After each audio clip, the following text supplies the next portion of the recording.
नमस्कार दोस्तों, आज आपको बताएंगे एक ऐसे आईपीएस ऑफिसर के बारे में जो किसी बॉलीवुड एक्ट्रेस से कम नहीं। ये आईपीएस अफसर बिना कोचिंग क्रैक किया यूपीएससी आईएएस छोड़ चुना। आईपीएस आशना चौधरी ने भारत की सबसे कठिन यूपीएससी सिविल सेवा परीक्षा बिना किसी कोचिंग की मदद के पास की है।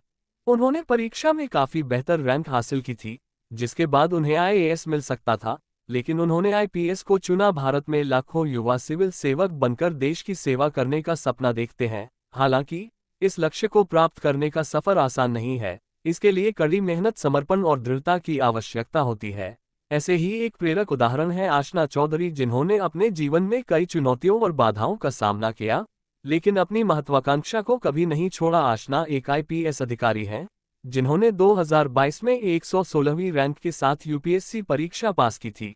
लगातार 2 बार असफल होने के बाद उन्होंने अपने तीसरे प्रयास में यह सफलता हासिल की। उनकी कहानी दृढ़ संकल्प और आत्मविश्वास की शक्ति का प्रमाण है। आशना चौधरी उत्तर प्रदेश के हापुड़ जिले के एक कस्बे पिलखुआ की रहने वाली हैं। उनके पिता डॉक्टर अजीत चौधरी एक सरकारी विश्वविद्यालय में प्रोफेसर हैं, वहीं उनकी मां इंदु सिंह एक गृहिणी हैं। आशना की हमेशा से ही पढ़ाई लिखाई और सामाजिक कार्यों में रुचि रही है। उन्होंने पिलखुआ के सेंट जेवियर्स स्कूल, उदयपुर के सेंट मैरी स्कूल और गाजियाबाद के दिल्ली पब्लिक स्कूल सहित देशभर के विभिन्न स्कूलों में पढ़ाई की है। उन्होंने अपनी पढ़ाई में बेहतरीन प्रदर्शन किया और 12वीं में ह्यूमैनिटीज स्ट्रीम से 96.5% अंक हासिल किए।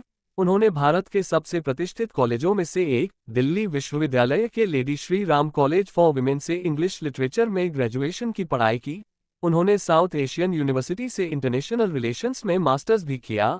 अपनी पढ़ाई के दौरान उन्होंने एक एनजीओ के साथ भी काम किया, जो वंचित बच्चों को शिक्षित करने में मदद करता है। आशना चौधरी ने 2019 में ग्रेजुएशन की पढ़ाई पूरी करने के बाद यूपीएससी की तैयारी शुरू कर दी। वह अपने परिवार के सदस्यों से प्रेरित थीं, जिन्होंने उन्हें सिविल सेवा परीक्षाओं के लिए प्रयास करने का सुझाव दिया था। उन्होंने 1 साल की तैयारी के बाद 2020 में अपना पहला प्रयास दिया। हालांकि वह प्रीलिम्स परीक्षा भी पास नहीं कर पाईं, जो यूपीएससी परीक्षा का पहला चरण है। वह इससे निराश थी, लेकिन उन्होंने हार नहीं मानी। उन्होंने साल 2021 में एक और प्रयास करने का फैसला किया, लेकिन फिर से उन्हें असफलता का सामना करना पड़ा। वह सिर्फ 2.5 अंकों से प्रीलिम्स परीक्षा में चूक गईं। इस बार वह निराशा और संदेह से घिरी हुई थीं। हालांकि आशना ने असफलता को अपनी नियति निर्धारित नहीं करने दिया। उन्होंने अपनी गलतियों का विश्लेषण किया और अपनी तैयारी की रणनीति में सुधार किया। इसके बाद उन्होंने साल 2022 में अपने तीसरे प्रयास के लिए कड़ी मेहनत और होशियारी से काम किया। उन्होंने सिलेबस को रिवाइज करने, मॉक टेस्ट का अभ्यास करने, उत्तर लिखने और अपने व्यक्तित्व को निखारने पर ध्यान केंद्रित किया। उसने अपने गुरुओं और साथियों से भी मार्गदर्शन लिया, जिन्होंने उसकी कमजोरियों को दूर करने में उसकी मदद की। उसके प्रयासों का फल तब मिला जब उन्होंने 2022 में प्रीलिम्स परीक्षा पास की।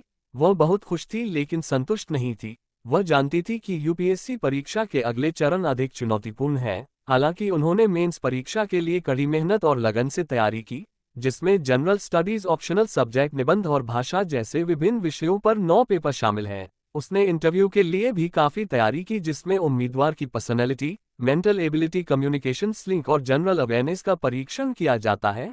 आशना ने यूपीएससी परीक्षा के सभी चरणों में असाधारण प्रदर्शन किया और परीक्षा में शामिल होने वाले 10 लाख से अधिक उम्मीदवारों में से 116वीं रैंक हासिल की। उन्होंने 2025 अंकों में से कुल 992 अंक हासिल किए। उन्हें अपनी पहली प्रेफरेंस की भारतीय पुलिस सेवा आईपीएस मिली। वह अपनी उपलब्धि से बहुत खुश थीं। इस वीडियो से अगर आपको भी खुशी और चैन मिला हो तो वीडियो को लाइक करके चैनल को सब्सक्राइब कर ले। जय हिंद, जय भारत।